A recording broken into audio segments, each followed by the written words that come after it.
TVET college graduates get hired more than university graduates. TVET college graduates earn more than university graduates.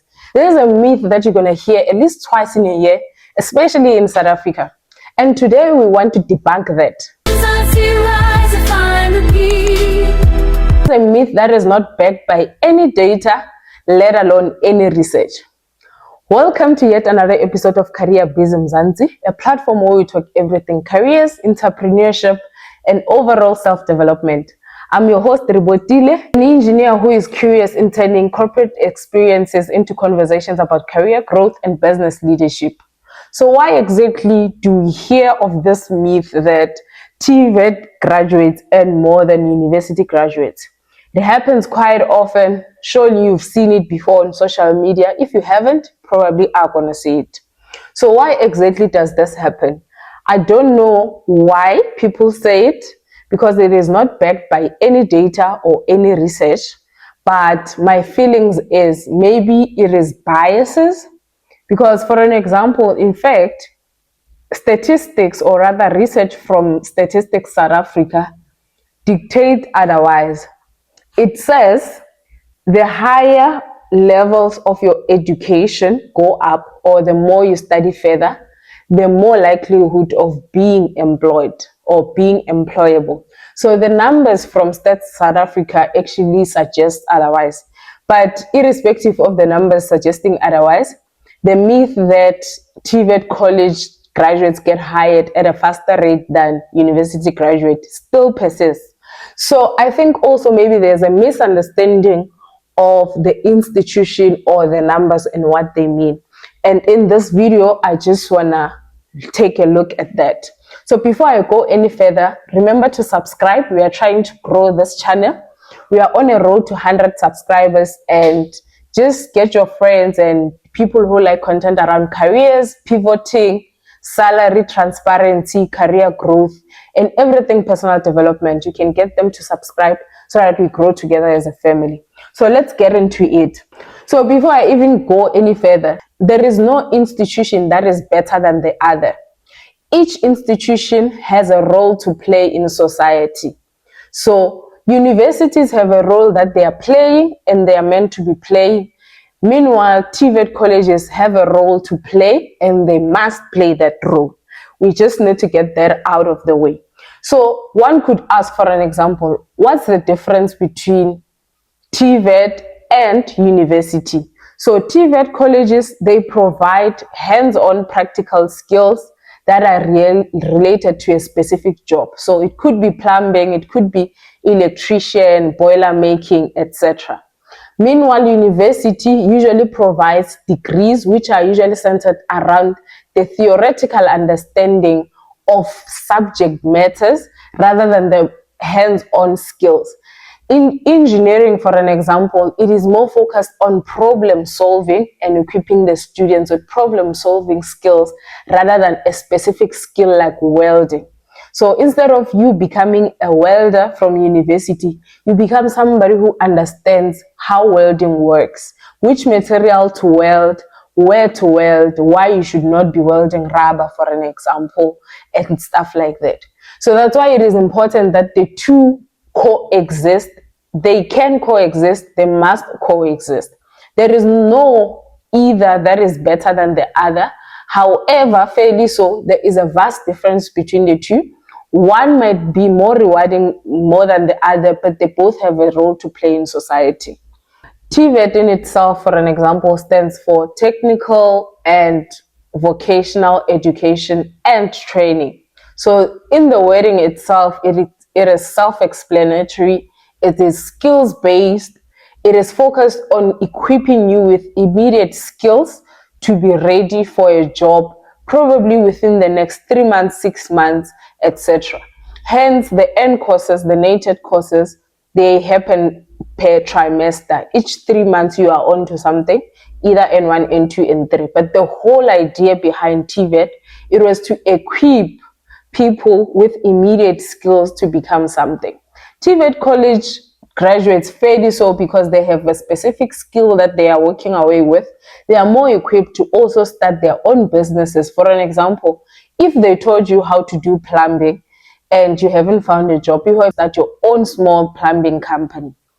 So in as much as there's a role where each one plays, you will see it especially with engineering. It is very important if you're an engineering student and you're at university that you do not shrink yourself or feel small when you get told that the other is more important than the other. There's also this myth that at college they do more practicals. At college, they do practicals that support the system itself. Like I said, it is for those graduates in that system. If they are going to become a plumber, they need to do the actual plumbing. If they're going to become a welder, they need to be able to do the actual welding. If you're going to become a boiler maker, you need to be good at fabricating the steel and all of those things. So this is why it might look like TVET college students are doing more practical work, but they are just doing the work that will equip them with the skills to be able to do what the course has always intended them to do. On the other hand, university students also actually have practical work that they do. This comes in the form of vocational work, practicals at the lab in the university itself. And previously, when we had the route of diploma into BTech, for an example, the diploma students, after some years at the university, they would go and do experiential learning, also known as P1, P2, the practical work. But that particular practical work was also intended specifically for the technologists. So this means the kind of practical work they do, it is not that it is not enough when you compare it to the TVET. It is enough because it is serving the purpose that those particular students are pursuing, which is a degree, which is to further, for an example, with engineering, your intentions are to become an engineer. What use would it be if the college is producing, for an example, an engineer and the university is producing an engineer? That's why I'm saying each one has a role to play. So another thing that might lead people to thinking college graduates are getting jobs at a rate higher than the university students, it is the misinterpretation of numbers. For an example, as per ECSA's recommendation, so ECSA is the Engineering Council of South Africa. According to the ECSA's recommendation, for an example, the ratio is for every one engineer, you have one technologist, you have 4 technicians, and you have 16 engineers. So for every operation or a system, for it to be optimized, you have 16 artisans, which are the college graduates, and a single engineer, which would be the university engineer. For now, I'll just put away technologist is the same ratio as engineer. I'll just put away the technician. And it is for that I think the misinterpretation comes from there. Somebody could say, exactly, that is the reason why we are saying college graduates are getting hired at a rate higher than the university students. Because there you are having one engineer is to 16 artisans. But the answer to that is very simple. The thing with artisans is they are hands-on. They work with their hands. They are full-on time-based. Engineers are the mastermind behind the work that is about to be carried out. They are the problem solvers, etc. They are the leaders. Think of it this way. There is no way you could have 6 leaders and 1 person doing the actual job. It is the hierarchy of life. So it is for that reason that you need more artisans versus the engineers. So one could ask and say, exactly, that is the point why university graduates get hired lesser. And that would be wrong. This is because where you have 1 engineer and 16 artisans, you will, however, have other engineers responsible for other things besides the actual work. Let me explain it further. Think of it this way. You are in a municipality or in a contracting company that does civil work, let's say. So the civil engineer, you will have 1 civil engineer and let's say 16 artisans as per the ratio. 16 artisans are doing the actual work. The one engineer goes to site with 16 and they do the actual work. But guess what? You need another engineer that is going to do the quality control of what that engineer did. You need another engineer that is going to be in charge of the entire company in terms of business strategy, getting more projects, etc. You will need another further engineer for business development, because without new projects, those 16 artisans will have no job to do next.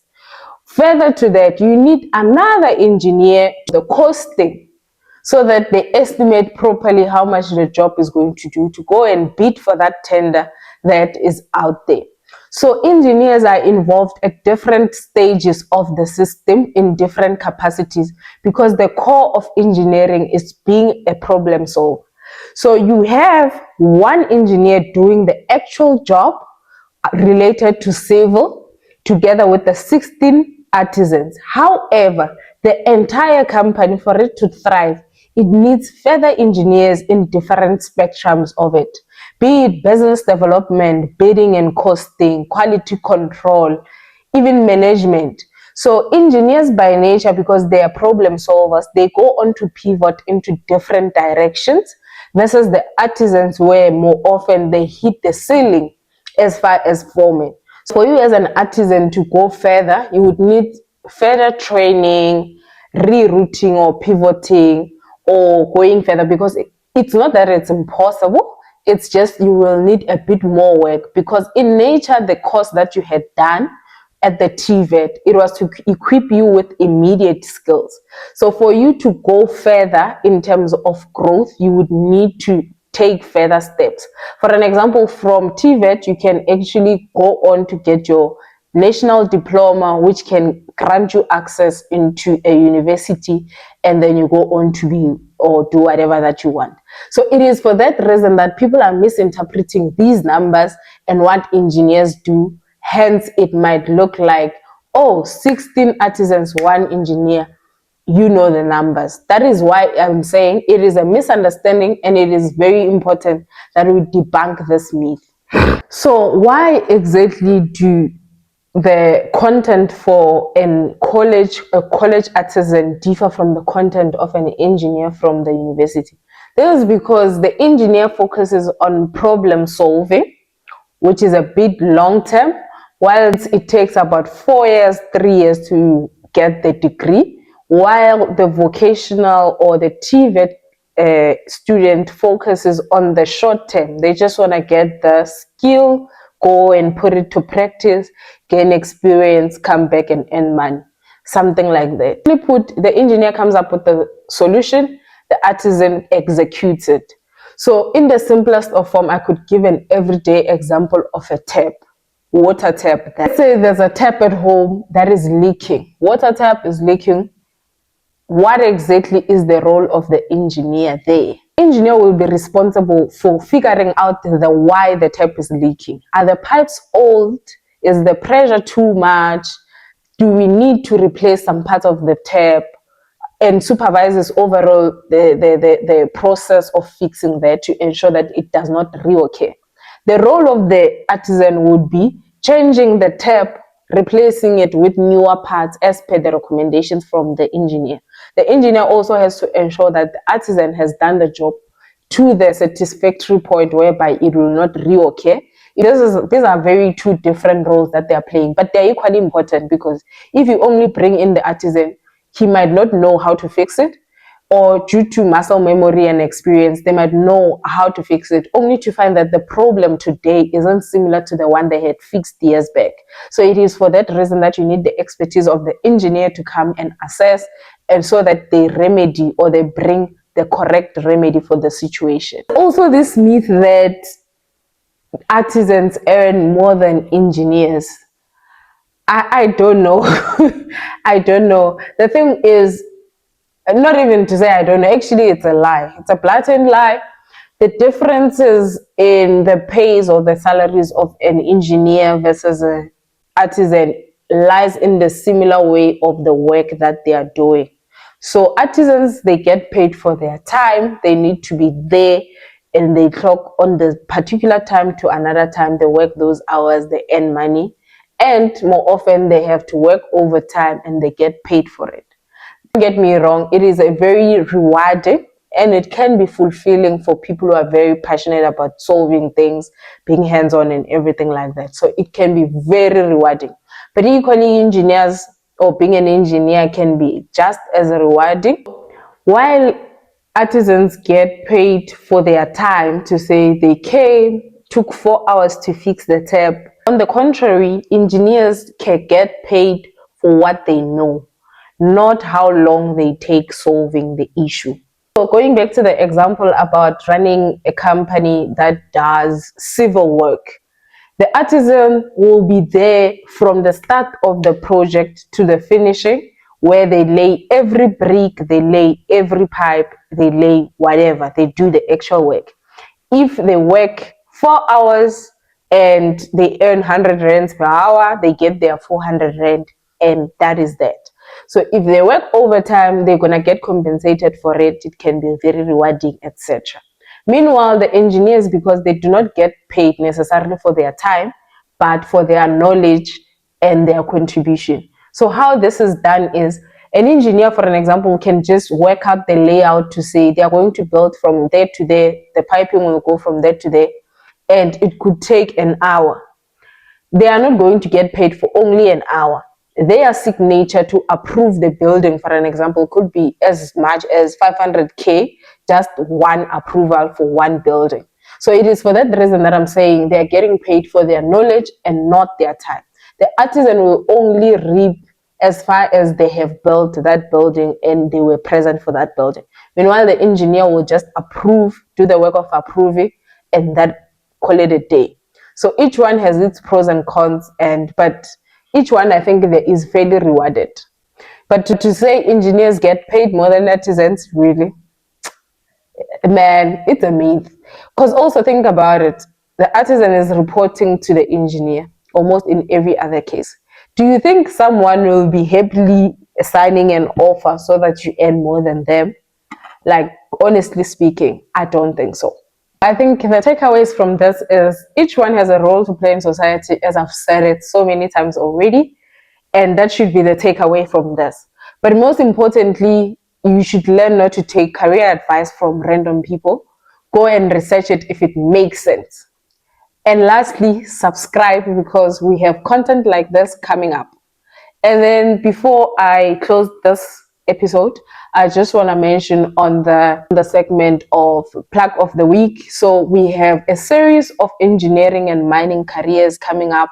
You might have seen some of the videos that have been up. If you haven't, go and check them out. We compare pay slips of a chemical engineer and a metallurgist. We talk about mining, as well as the salary of a mining. They earn like almost 1700k, something crazy like that. It's a mining engineer. They earn really, really well. I suggest that you go and watch that as well. We also covered metallurgy extensively, from experience, of course, how much they earn, how the salary works around that. This is part of a series where we cover careers in STEM, but specifically engineering and mining. And then once we are done with that, we'll be moving to the other.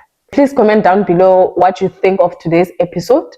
But most importantly, what are your thoughts around the whole comparison of TVET college versus university students? I think it's an unfair comparison. Like I said, each one to its own. But what do you think?